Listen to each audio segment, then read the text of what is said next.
प्रिय विद्यार्थियों, महर्षि Gautam senior secondary school के डिजिटल ऐप पर आपका हार्दिक स्वागत करता हूं। आज हम अपनी अलंकार की जो क्लास का जो पार्ट 2 है उसमें आपका हार्दिक स्वागत है। और आज हम पढ़ेंगे अर्थालंकार कि अर्थालंकार क्या होता है और उसके भेद कितने होते हैं।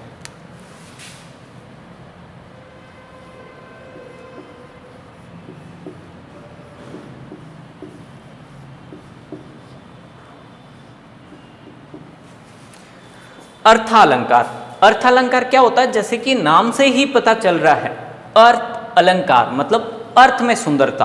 कभी कभार क्या होता है कि काव्य जिससे मतलब होता है कि काव्य में क्या करते हैं अपन कि जब भी अपन काव्य समझ रहे हैं तो उसमें देखते हैं कि उसके कई बार विशेष अर्थ निकलते हैं। वो जो विशेष अर्थ निकलते हैं वो अलंकार के कारण ही होता है ऐसा। तो हम परिभाषा जानते हैं अर्थालंकार की कि जब काव्य में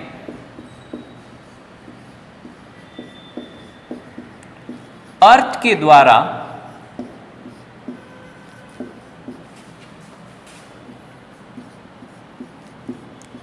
सुंदरता बढ़े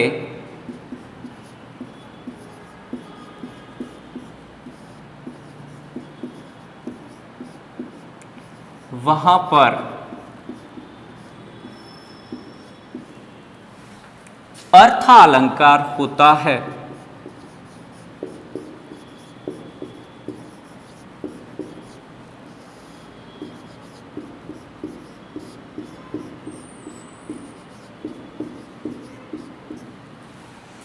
जैसा कि परिभाषा में पता है कि अर्थ के माध्यम से जब भी सुंदरता बढ़ती है वहां पर अर्थालंकार होता है।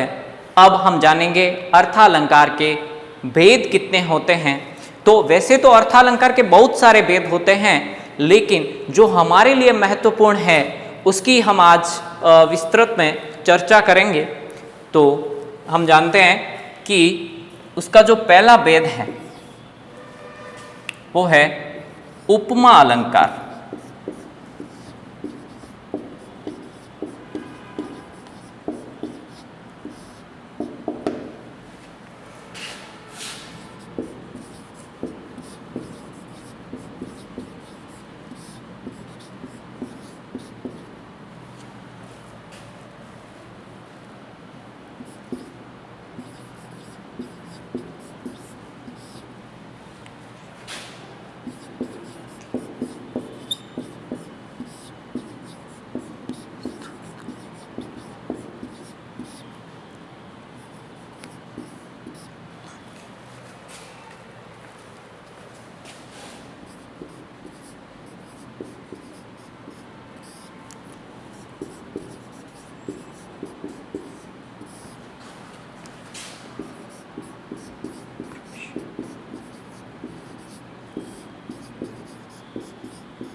देखो, उपमा अलंकार क्या होता है कि जब काव्य में किसी व्यक्ति या वस्तु की तुलना किसी प्रसिद्ध व्यक्ति या वस्तु से की जाए वहां पर उपमा अलंकार होता है। ठीक है, जैसे कि हमें नाम से ही पता चल रहा है कि उपमा का मतलब होता है तुलना करना। उपमा का मतलब होता है तुलना करना। जैसे हम उदाहरण के माध्यम से समझेंगे, पीपर, पात, सरिस, मन, डोला। जैसा कि हमारा उदाहरण है कि पीपर, पात, सरिस, मन, डोला। पीपर मतलब पीपल, पात मतलब पत्ता, कि मन जो है वो सरिश मतलब समान, सरिश मतलब समान, कि हमारा मन जो है वो पीपल के पत्ते की तरह डोला। या फिर हम ये कह सकते हैं कि जैसे अपन कहते हैं कि चंद्र सदृश चेहरा, कि चांद की तरह सुंदर चेहरा। तो हम यहाँ पर देख रहे हैं कि मन की जो तुलना है वो पीपर पात से हो रही है। यहाँ पर मन की तुलना जो है वो पीपर पात से हो रही है, मतलब पीपल के पत्ते से हो रही है, कि पीपल मन जो है वो पीपल के पत्ते की तरह डोल रहा है। तो यहाँ पर इसकी परिभाषा कई किताबों में हमें ये भी देखने को मिलती है कि जहाँ पर उपमेय पर उपमान का अभेद आरोप किया जाता है वहाँ पर उपमा अलंकार होता है। तो आप कहोगे सर ये उपमा अलंकार में उपमेय और उपमान क्या होता है? तो मैं आपको बताना चाहूँगा कि उपमेय वो होता है जिसकी तुलना हो रही है, और उपमान वो होता है जिससे तुलना हो रही है। तो यहाँ पर तुलना किसकी हो रही है? मन की हो रही है। किससे हो रही है? पीपरपात से हो रही है। तो मन जो है वहाँ पर, मन यहाँ पर हो गया उपमेय और पीपरपात हो गया उपमान, और सरिश यहाँ पर है अपना वाचक शब्द। वाचक शब्द क्या होते हैं? ऐसे शब्द जिसके माध्यम से हम ये पहचान पाएं कि यहाँ पर कौन सा अलंकार है। तो जहाँ पर भी समान, सा, सदृश, मैं यहाँ पर लिख देता हूँ समान, सा, सदृश। सदृश का मतलब होता है उसकी तरह दिखने वाला, ठीक है। ये जहां पर भी आए वहां पर आप पहचान कर लें कि वहां पर उपमा अलंकार है। तो अब आपको समझ में आ गया होगा कि यहाँ पर जब काव्य में किसी व्यक्ति या वस्तु की तुलना किसी प्रसिद्ध व्यक्ति या वस्तु से की जाए तो यहाँ पर मन की तुलना किससे हो रही है? पीपरपात से हो रही है। तो यहाँ पर मन की तुलना हो रही है पीपरपात से, ठीक है। जैसे उसमें उदाहरण में मैंने बताया कि चांद सा चेहरा, ठीक है। तो चेहरा जो चांद क्या है?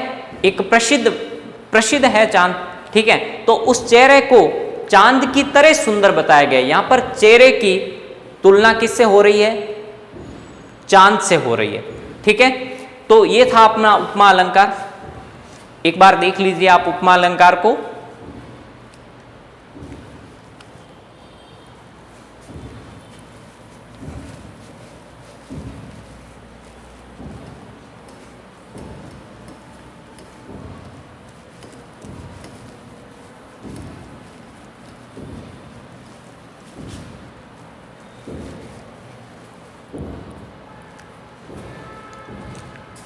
अगला जो अपना भेद है वो है रूपक अलंकार।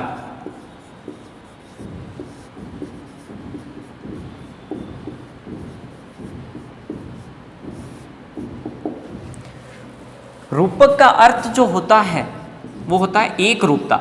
रूपक का अर्थ है एक रूपता। जब काव्य में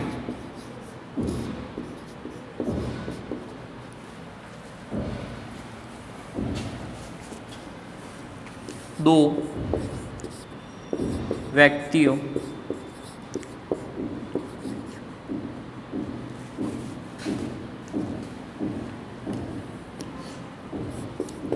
जब काव्य में किसी व्यक्तियों या वस्तुओं को समान गुण धर्म के कारण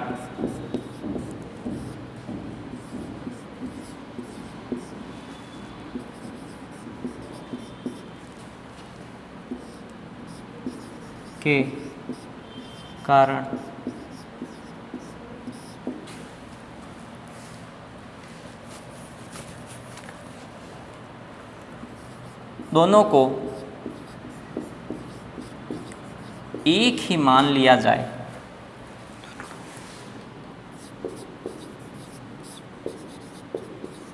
एक ही मान लिया जाए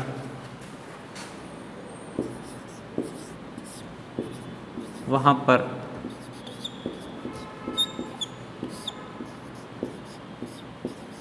रूपक अलंकार होता है।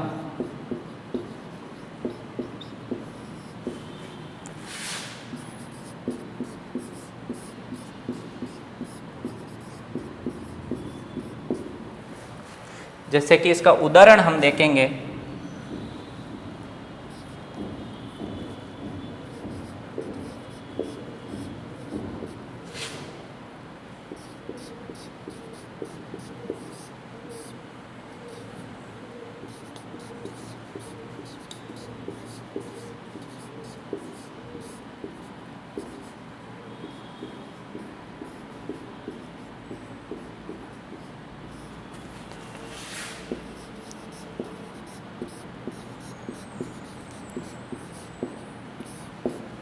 देखो, रूपक अलंकार में क्या होता है कि रूपक का अर्थ है एक रूपता।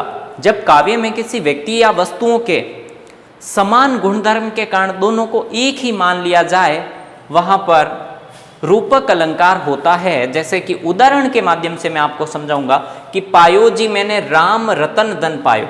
यहां पर राम रतन में कौन सा अलंकार है? रूपक अलंकार है, क्योंकि राम और रतन जो दो शब्द हैं, इन दोनों को समान गुणधर्म के कारण एक ही मान लिया जा रहा है। समान गुणधर्म कैसे? कि इन दोनों में कोई ना कोई समानता है, जिसके कारण दोनों को क्या मान लिया गया? एक ही मान लिया गया। कि जिस तरह से राम नाम अमूल्य है, राम नाम अमूल्य है, किसकी तरह? रतन की तरह। कि जिस तरह से रतन अमूल्य है, उसी तरह राम का नाम भी क्या है? अमूल्य है। तो दोनों में कुछ न कुछ समानता थी, दोनों में कुछ न कुछ समानता थी, इसीलिए दोनों को क्या मान लिया गया? एक मान लिया गया। इसीलिए यहां पर अलंकार कौन सा हुआ?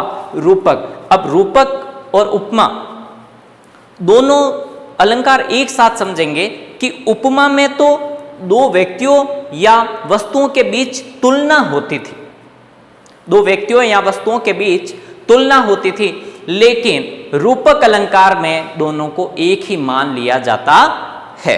यही एक सूक्ष्म अंतर है रूपक और उपमा अलंकार में, कि उपमा में तुलना होती है और रूपक में दोनों को एक ही मान लिया जाता है। जैसे मैं कहूं कि उपमा में उपमेय और उपमान की तुलना होती है और रूपक में उपमेय पर उपमान का अभेद आरोप कर दिया जाता है। और अभेद का मतलब जिसमें कोई भेद नहीं रहता है, और जब कोई भेद नहीं है तो दोनों को क्या मान लिया गया? एक मान लिया गया।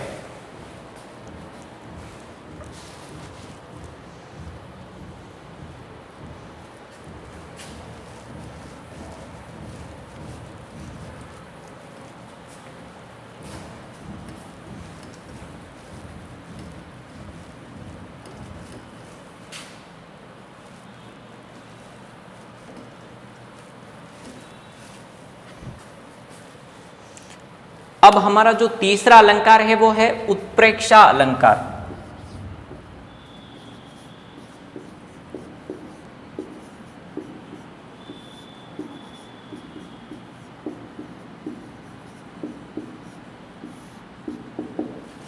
उत्प्रेक्षा अलंकार क्या होता देखिएगा कि जब काव्य में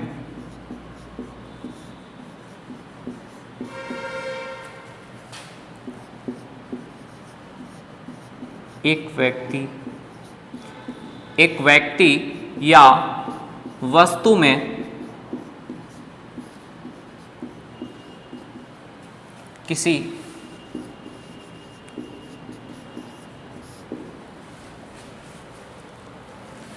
अन्य व्यक्ति या वस्तु की संभावना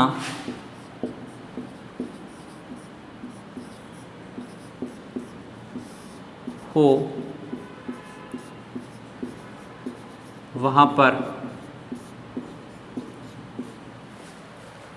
उत्प्रेक्षा अलंकार होता है। वहां पर उत्प्रेक्षा अलंकार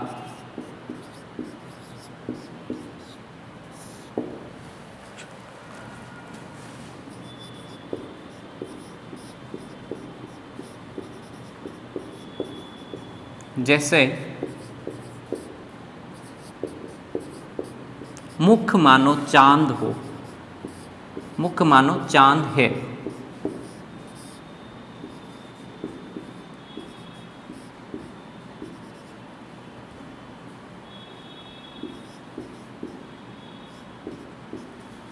जैसे मुख मानो चांद है, तो यहां पर उत्प्रेक्ष अलंकार में क्या होता है कि जब काव्य में एक व्यक्ति या वस्तु में किसी अन्य व्यक्ति या वस्तु की संभावना हो या फिर अपन कल्पना करें, वहां पर उत्प्रेक्षा होता है। उपमा में क्या करते थे, हम दोनों की तुलना करते थे। रूपक में हम क्या करते थे, दोनों को एक ही मान लेते थे। और उत्प्रेक्षा में हम क्या कर रहे हैं, दोनों में क्या कर रहे हैं, संभावना कि हो सकता है ऐसा। ठीक है, जैसे कि उदाहरण है मुख मानो चांद है। यहां पर दो मुख और चांद कि मुख जो है मानो चांद है, तो मानो से हमें पता चल रहा है कि यहां पर जो है संभावना प्रकट हो रही है कि मुख जो है वो ऐसे लग रहा है जैसे चांद हो। तो यहां पर मुख में चांद की संभावना प्रकट की जा रही है। यहां पर मुख में चांद की संभावना प्रकट हो रही है, इसीलिए यहां पर उत्प्रेक्षा अलंकार है। क्योंकि उत्प्रेक्षा अलंकार ये हमें ऐसा बताता है कि जब काव्य में एक ही व्यक्ति या वस्तु में किसी अन्य व्यक्ति या वस्तु की संभावना हो, वहां पर उत्प्रेक्षा अलंकार होता है। और अगर इससे भी आपको समझ में नहीं आए तो जहां पर मानो, मनु, जनु, ये जहां पर भी आए वहां पर उत्प्रेक्षा अलंकार होता है। तो मानो से हमें पता चल रहा है कि यहां पर इन दोनों में क्या प्रकट की जा रही है, संभावना प्रकट की जा रही है। ठीक है, तो उत्प्रेक्षा अलंकार में क्या होता है कि एक व्यक्ति वस्तु में दूसरे की संभावना प्रकट की जाती है। तो ये था हमारा उत्प्रेक्षा अलंकार।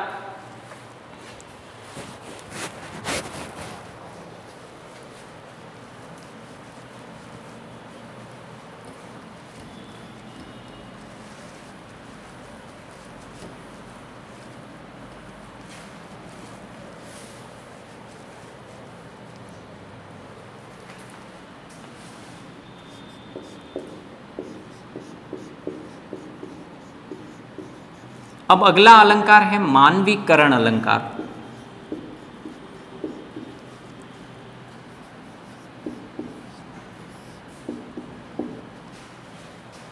मानवीकरण अलंकार में क्या होता है कि जब किसी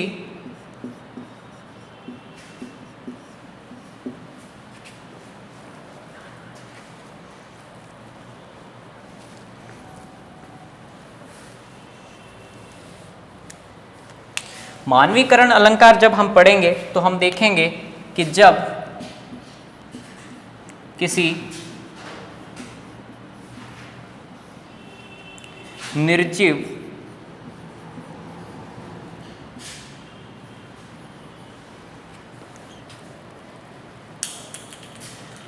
की तुलना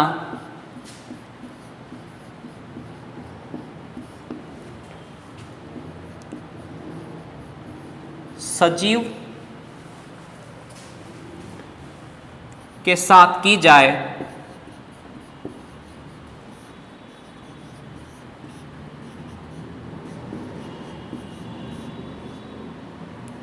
वहां पर मानवीकरण अलंकार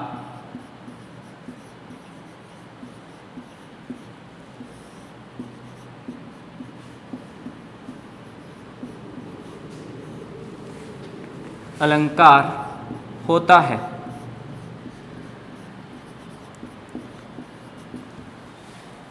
जैसे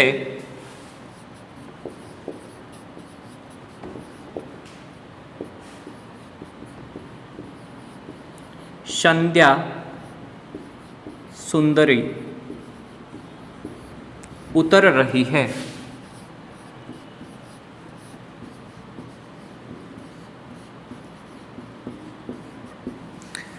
तो मानवीकरण अलंकार में हम ये जानेंगे कि जब किसी निर्जीव की तुलना सजीव के साथ की जाए वहां पर मानवीकरण अलंकार होता है। जैसा कि हम यहाँ देख रहे हैं उदाहरण में कि संध्या को सुंदरी बताया गया है, जबकि संध्या कोई सजीव नहीं है। सुंदरी जो सुंदर स्त्री हो उसे अपन बोलते हैं सुंदरी। तो यहाँ पर संध्या निर्जीव है और सुंदरी सजीव है, तो इन दोनों की तुलना जब होती है वहां पर मानवीकरण अलंकार होता है। अब इसके अलावा जो अलंकार है, जैसे कि यमक अलंकार में मैंने बताया आपको कि जब काव्य में एक शब्द 2 बार या अधिक बार आए और अर्थ अलग अलग निकले, वहां पर यमक अलंकार होता है। लेकिन जब अर्थ समान निकले वहां पर अपना पुनरुक्ति प्रकाश अलंकार होता है।